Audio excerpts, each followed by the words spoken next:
Welcome to Dr. Loomis. Today we'll be listing 5 non-DC and non-Marvel comic books that would make excellent big or small screen adaptations. First up we have Crossed, written by Garth Ennis and drawn by Jason Burrows. Now this story is not for the faint of heart. It is an incredibly violent and tense entry into the survival horror genre. This is one that really does make the Walking Dead stories look positively limp by comparison. And this is coming from someone who is a big fan of the early Walking Dead titles. The book follows a group of survivors fleeing across America in the wake of an unspecified viral outbreak. The virus in question turns its victims not into the usual standard zombie we've become accustomed to. Instead, the infected become the Crossed. The Crossed lose all morality, lose all inhibition, and become psychopaths only concerned with the humiliation, torture, and murder of the uninfected.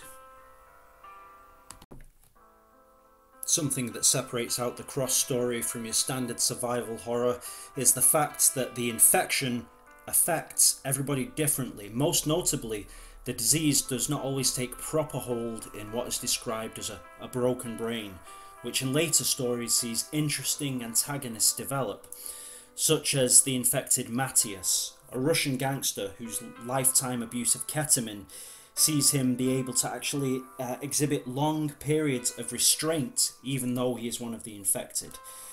There is also Smokey from the story Quisling, a Crossed who manages to be seen by the other infected as an alpha leader, capable of planning ahead and of delaying his gratification. The most impressive villain in the series is Salt, aka the phone book killer, a man whose brain has been so broken before infection that he virtually retains all of his intelligence and is subsequently worshipped by the other infecteds. It really would make an excellent movie, or maybe even better as a HBO adaptation. Especially if special care could be given to an adaptation of the Alan Moore story Crossed Plus 100, which actually tells the story of human survival one whole century on from the original outbreak. It would be a challenging watch, but it really would be worth it if the tense and violent nature of the comics could be transferred to the screen. On a much lighter note now, we have the adaptation of the comic book Smacks. Smacks, penned by Alan Moore, is a spin-off from the very popular Top 10 series. Imagine Lord of the Rings crossed with the self-referential, genre-dissecting approach of Scream, add a dash of Pan's Labyrinth, and maybe a little bit of the sardonic dialogue of The Wire, and you've got something approaching Smacks. The story follows super strong, super gruff, meta-human police officer Jeff Smacks as he and his partner Toybox teleport from the grimy, crime-ridden, technologically advanced city that they work in to Jeff's enchanted homeworld.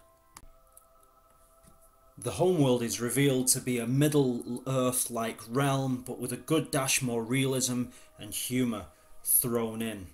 Whilst visiting, Smacks and Toybox get caught up in a quest involving, amongst other things, sadomasochistic dwarves, smooth-talking elves, a personification of death named Dennis, and ultimately a shape-shifting, all-powerful dragon, demon, demigod called Morning Bright.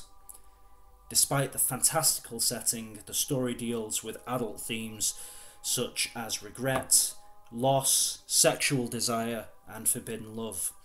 Given the very dry and po-faced nature of a lot of sci-fi and fantasy movies out there, I believe that Smacks could be a much-needed shot in the arm for the fantasy genre.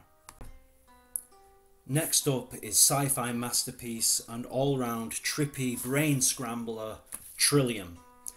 Trillium is essentially a love story between a female scientist living off-world in the year 3797 and a World War I veteran on an expedition of lost Incan temples in 1921. As a sentient virus threatens to wipe out humanity, it is discovered that an interdimensional rift exists between the two time periods that may offer a solution that could possibly save mankind.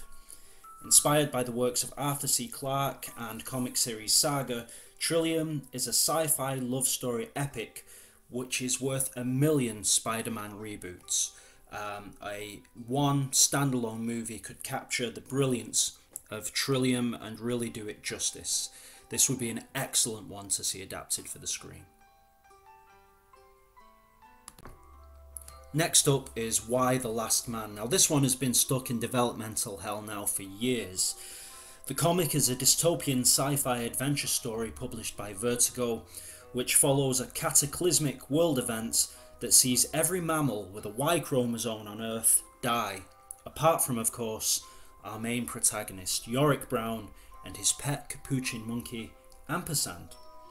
With half the world's population gone, society descends quickly into chaos as infrastructure collapses. Given that the event also killed off all male sperm and embryos, it looks as if the human race is facing extinction, unless, of course, it can be discovered why Yorick and Ampersand were immune. In the wake of all the debates around the Ghostbusters reboot and gender issues, this is a film adaptation that would truly examine feminism, masculinity, sexuality, and society, whilst at the same time being an exciting and adventurous road movie with an epic length and a multitude of characters. A TV series would probably be the best adaptation of Y. Hopefully, eventually, we'll see this come to fruition despite the delays that have dogged the project. Finally, we have 2014's Leaving Megapolis. This is the rarest of genres, a superhero horror comic. The story takes place in the city of the same name, a city which for years has been known as the safest place on Earth due to the number of superheroes that patrol its streets.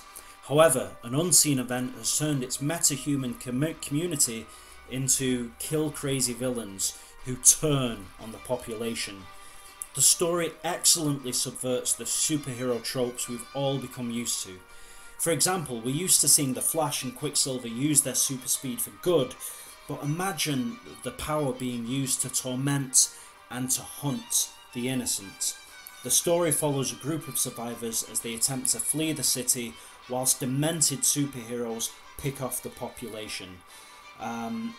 The book really does riff on superhero staples that we've become very used to and very familiar with. I believe that saving Megapolis could really be what we need to save the superhero genre from becoming staid, stale and tested.